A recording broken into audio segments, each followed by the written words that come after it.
Yun guys, good morning po. Maaga po silang naglanot. Ngayon ko lang naisipan na mag-video. Kararating lang kasi ni Papa Rick galing sa school, nagatid sa kanyang anak.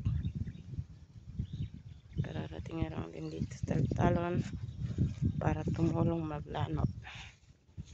Ganyan po ang kalalabasan ng lanot. Tatanggalin muna yung mga dahon na yan. Tapos bukas bubungkalin na para kunin naman yung mga bunga. Ayan siya. Ang hirap maglanot.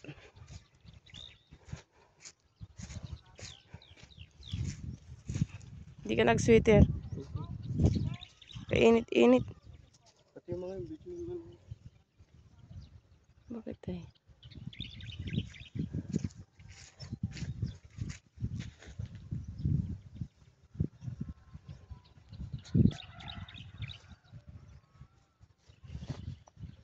Lumimasan.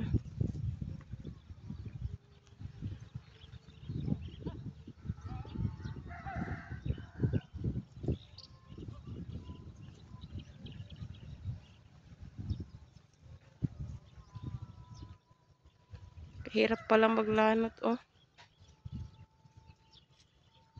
Kanina may mga nang